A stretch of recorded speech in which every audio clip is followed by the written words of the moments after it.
Então, nessa ação penal 505.5008/78, depoimento do senhor Paulo Roberto Costa. Senhor Costa, o senhor foi chamado nesse processo como testemunha e é sabido que o senhor teria firmado um acordo de colaboração com o Procurador-Geral da República. É isso mesmo, senhor Costa? Perfeitamente, excelência. Senhor Costa, tanto na condição de testemunha como na condição de ter firmado esse acordo de colaboração, o senhor tem um compromisso com a Justiça em dizer a verdade e responder as perguntas que lhe forem feitas, certo? Perfeitamente. Eu vou lhe advertir, senhor Costa, que se o senhor faltar com a verdade, além do senhor responder por falso testemunho, o senhor perde os benefícios do seu acordo, certo? Correto. Dito isso, eu passo ao Ministério Público. Boa tarde, senhor Boa Paulo. tarde. Senhor Paulo Roberto, eu gostaria de saber brevemente, apenas para contextualizar, o período em que o senhor exerceu o cargo de diretor na Petrobras. Foi de maio de 2004 a abril de 2012. Tá certo. Nessa condição de diretor da Petrobras, o senhor participou do processo de aquisição da refinaria de Passadina? Como diretor, esse assunto, vamos dizer, foi conduzido integralmente pela diretoria internacional e eu participei depois na reunião da diretoria que aprovou o processo.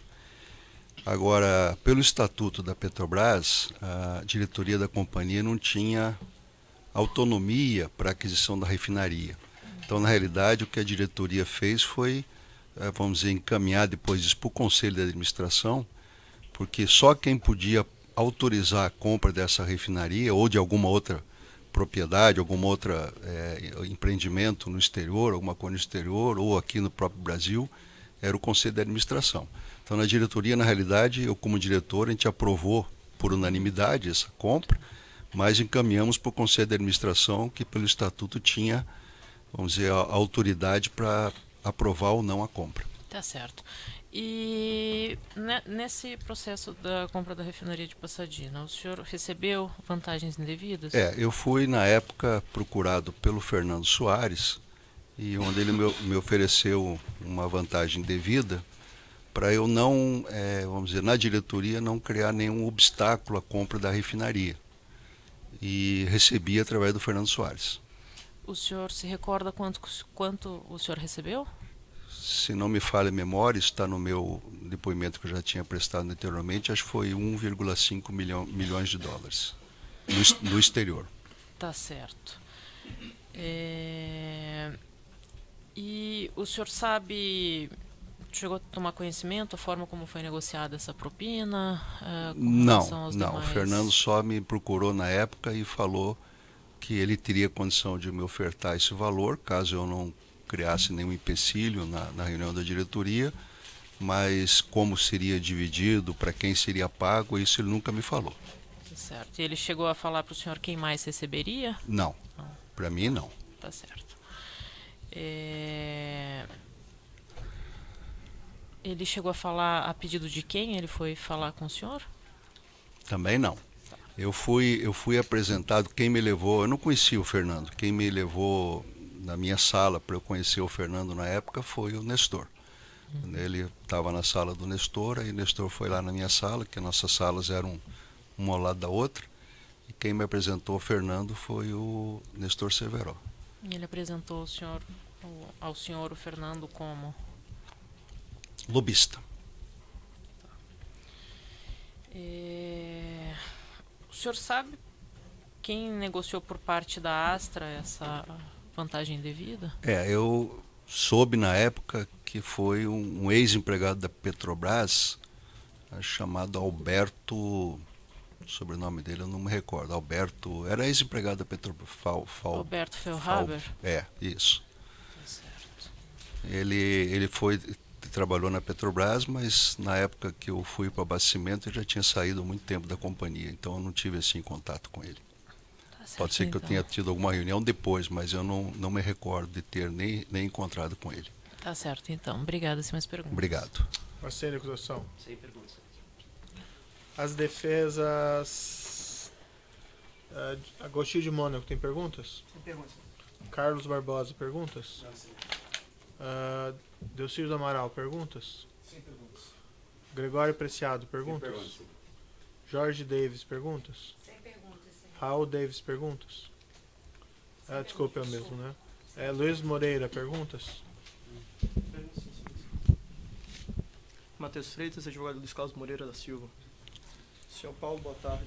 Boa tarde. O senhor conhece o senhor Luiz de onde? Desculpe, eu não... O senhor conhece o senhor Luiz Carlos Moreira da Silva de onde? Da Petrobras.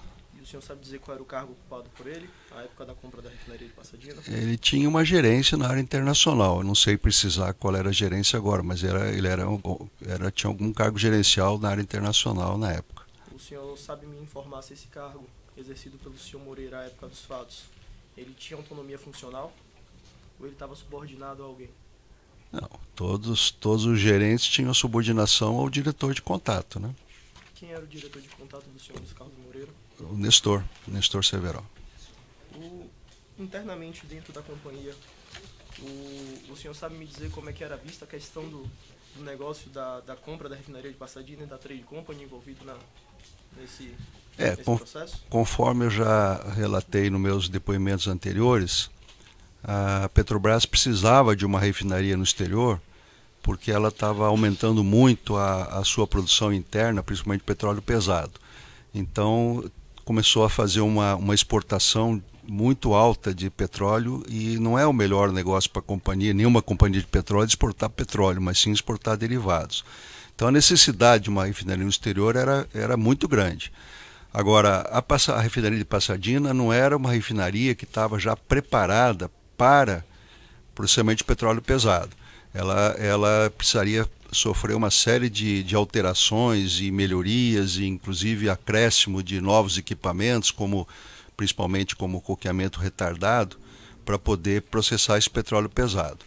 E também, conforme já depoimento anterior, o sócio da refinaria não era uma trading, que também não era uma coisa muito aconselhável, né? Não era uma empresa que estava acostumada com a área de refino. Então, o ideal é que tivesse sido uma refinaria que já tivesse capacidade de conversão suficiente para processar petróleo pesado e também que tivesse um sócio já do ramo, porque a Astra não era do ramo de refino, era do ramo de trading. Então, possivelmente não foi uma escolha muito adequada a compra da Pasadena por causa disso. Aproveitando o ensejo dessa sua pergunta, qual é a expertise da Petrobras como empresa? Refino ou comercialização? Desculpe, mas eu não entendi a sua colocação, desculpe. A Petrobras, essencialmente, ela é uma empresa que, em sua origem, a sua expertise é de refino de petróleo, ou ela é uma empresa, essencialmente, de comercialização desses derivados? Não, a Petrobras ela tem vários expertises, né? Na realidade, a Petrobras começou na Bahia como uma empresa muito focada na área de exploração e produção. Então, vamos dizer, a origem da Petrobras é exploração e produção. Logo em seguida começaram as refinarias, que foi o caso da Landulfo Alves na Bahia, e depois a refinaria Presidente Bernardes de Cubatão. E aí, com o aumento da produção, a Petrobras começou a atuar mais na área de comercialização, né, de petróleo e derivados. Mas antes disso, até de aumentar a produção, a Petrobras foi por muitos anos uma grande importadora de derivados, né, com a, vamos dizer, necessidade de nova capacidade de refino. A Petrobras ela foi anos e anos aí importadora de diesel, principalmente, gasolina por um tempo, mas diesel foi muito tempo. Então a Petrobras ela é uma empresa que atua em vários segmentos, quer seja na área de exploração e produção, quer seja na área de refino, quer seja na área de comercialização. Especificamente nos Estados Unidos, a Petrobras tinha essa experiência de comercialização no mercado de derivados? O escritório nosso lá nos Estados Unidos, ele atuava na parte de compra e venda de petróleo e derivados. O senhor sabe informar pela sua experiência profissional se a Astra ela tinha mais experiência nessa comercialização do que a Petrobras? Não posso fazer essa comparação porque eu não conheço a Astra profundamente para saber isso. Eu só posso dizer que a Astra não era especialista na área de refino, mas sim na área de comercialização. Agora, se ela tinha mais expertise que a Petrobras, essa informação eu não tenho. Mas haveria sinergia entre um negócio, a aquisição de um ativo e a constituição de uma empresa trade? Haveria sinergia nesse negócio, partindo da premissa que a Petrobras ela tem expertise no refino e a Astra tem expertise no trade, na comercialização? Não, como falei, a Petrobras já tinha expertise em trade porque ela tinha escritórios além de nos Estados Unidos, eu tinha escritório em Londres, tinha escritório em Singapura, vamos dizer, e como importadora e exportadora de petróleo, a Petrobras já estava nesse ramo há muito tempo. Agora, eu não posso comparar aqui o expertise da Petrobras com a Astra, porque eu não conheço profundamente a Astra para fazer essa comparação. Mas a Astra era uma empresa de trade, não era uma empresa de refino. Então, na minha avaliação, teria sido melhor comprar uma refinaria em sociedade com alguém que fosse capacitado na área de refino. Faz mais sentido você ter um sócio que conheça aquele negócio, que é o negócio refino. O senhor sabe dizer se houve sobrepreço na aquisição da refinaria de Pasadena e na constituição da trade? Não sei, porque esse assunto foi conduzido todo pela área internacional. Eu não participei dessa negociação. Eu só, vamos dizer, com detalhamento, eu só vim tomar conhecimento na reunião da diretoria, a qual aprovou essa compra e encaminhou para o Conselho de Administração, que tinha autonomia ou não para realizar a compra. O Conselho de Administração, se achasse não conveniente a compra, podia ter vetado a decisão da diretoria. O Conselho não era obrigado a seguir o que a diretoria estava falando. Com relação a essa reunião de diretoria, o senhor se recorda ou sabe dizer se ao menos é usual a existência de cláusulas de put, cláusula Marlin em contratos dessa natureza? Essas duas cláusulas que levantaram aí nesse processo, em termos, como já também dei na minha declaração anterior, em termos de negócio, era algo normal. Primeiro porque a Petrobras ia colocar, não chegou a colocar porque nem se fez ampliação da refinaria, não se fez nada. Mas a Petrobras ia colocar petróleo pesado para refinar nessa refinaria. E vamos dizer, o grau de efetividade, o rendimento de destilados médios, principalmente que tem maior valor comercial, depende muito da cesta de petróleo que você coloca usando o hardware existente na refinaria. Então, vamos dizer, não necessariamente podia-se ter naquele momento ou no momento futuro um melhor grau de efetividade do refino, porque depende muito, como eu falei, da cesta de petróleo que entra para saber os produtos que vão sair no final. Então, ter uma cláusula dessa não teria nenhum problema, não vejo nenhum problema. E outra cláusula, que era a possibilidade depois de compra por um dos sócios, isso é normal em contrato internacional, em vários contratos são assim. O senhor sabe dizer se essa cláusula obrigatoriamente importaria em prejuízo financeiro para a companhia? Não posso te dizer com detalhamento, mas porque eu vou repetir aqui. A cláusula previa refinar petróleo pesado. Então, o grau de efetividade, de lucratividade da refinaria, qualquer refinaria, seja no Brasil, no exterior, qualquer lugar, depende muito da cesta de petróleo que você coloca. Então, dependendo da cesta, tem maior efetividade no resultado ou não. Então, depende do petróleo que você coloca lá. Vamos dizer, a Pasadena estava preparada para refinar petróleo leve. E a Petrobras, naquele momento, ela tinha capacidade de exportação de petróleo pesado. Então, o petróleo que foi colocado lá não foi petróleo Marlin, foi, na realidade, petróleo leve, se não me falha a memória, grande parte vindo da Nigéria, que tinha a produção de petróleo leve. Isso que eu me recordo no momento. Com relação a pagamento de bônus para traders, o senhor sabe informar se houve, como é que se teve rateio entre Petrobras, Astra? O que o senhor sabe dizer sobre o pagamento de bônus? Não tenho essa informação, não sei. Não posso lhe responder porque não tenho essa informação. Ok, excelência, obrigado. Sem mais perguntas. Defesa de César Tavares. Sempre pelas razões já expostas. Defesa de... tem. Defesa de Rafael Comino.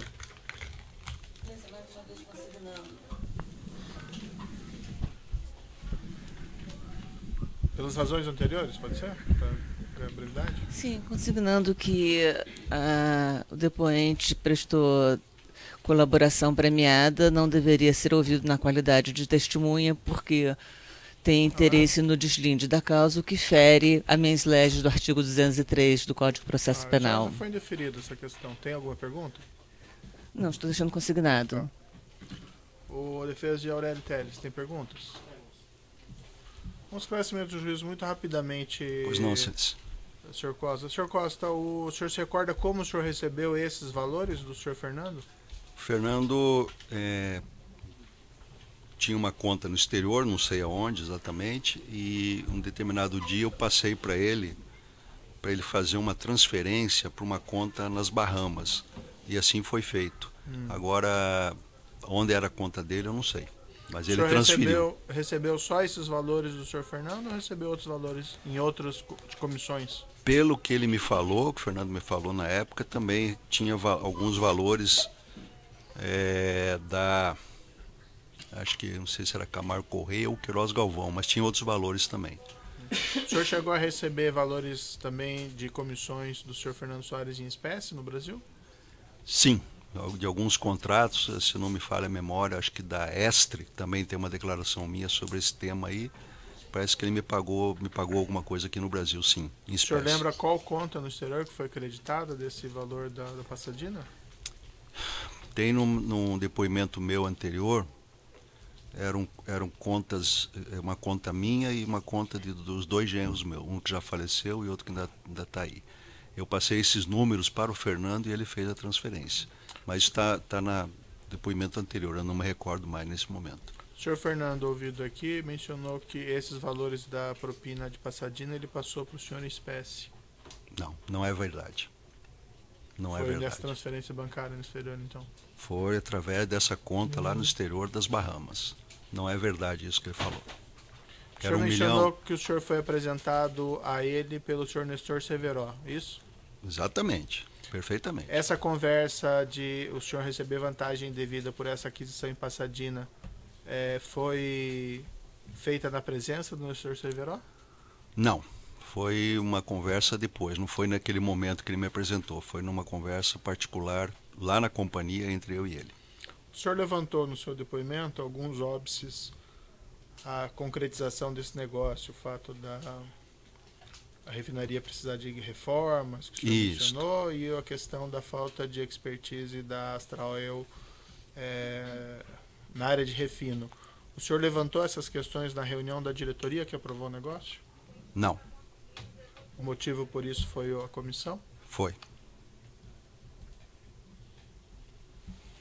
Alguém mais na diretoria, por exemplo, o senhor Nestor Severo, levantou esses problemas durante a reunião da diretoria? Também não me recordo que tenha levantado, acho que não me recordo, mas acredito que não. É uma referência em alguns depoimentos de que essa refinaria de Pasadena teria um problema de má conservação, ou que estaria velha. O senhor tinha alguma informação a esse respeito, né? Era uma refinaria, se não me falha a memória, da década de 20 ou década de 30, que não quer dizer muita coisa, porque a Petrobras hoje tem refinaria da década de 60 que foi modernizada e está operando hoje estado da arte, como é o caso lá de Cubatão, como é o caso da Reduc, como é o caso da refinaria da Bahia. Então não quer dizer que uma refinaria de 1920, 1930 seja uma refinaria sucateada, depende se você faz ou não modernização da refinaria. A refinaria lá, eles têm alguns conceitos lá nos Estados Unidos diferentes do que nós temos aqui no Brasil.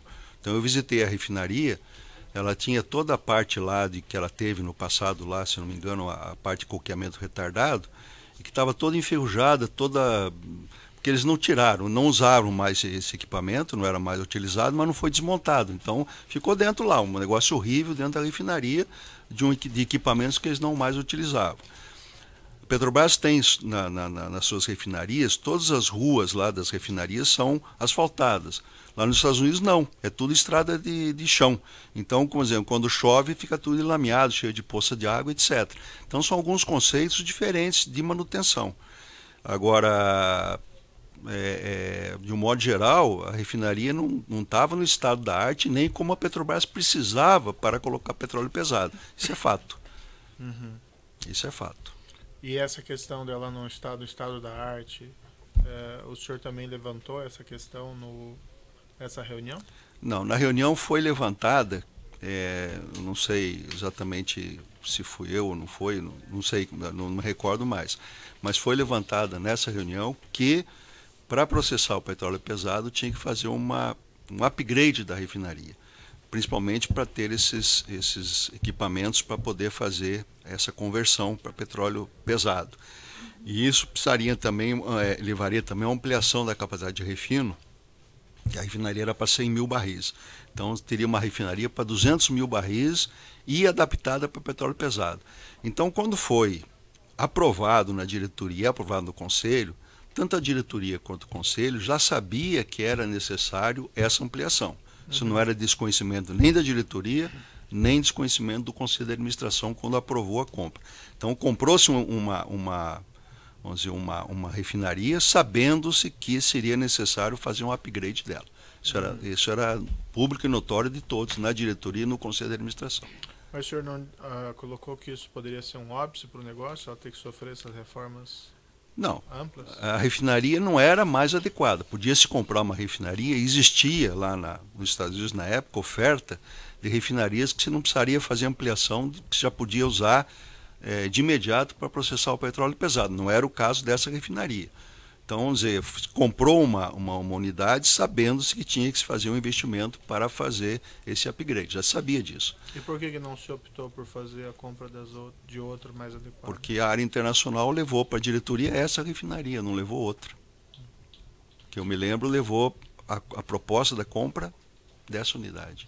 E essa ponderação o senhor também não fez na reunião de diretoria?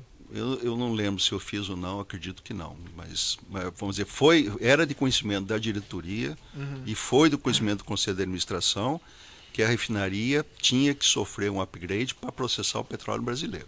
Isso era de conhecimento de todos. E depois o senhor mencionou, não sei se eu entendi direito, mas no final ela acabou refinando petróleo leve mesmo? Porque não foi feita a ampliação.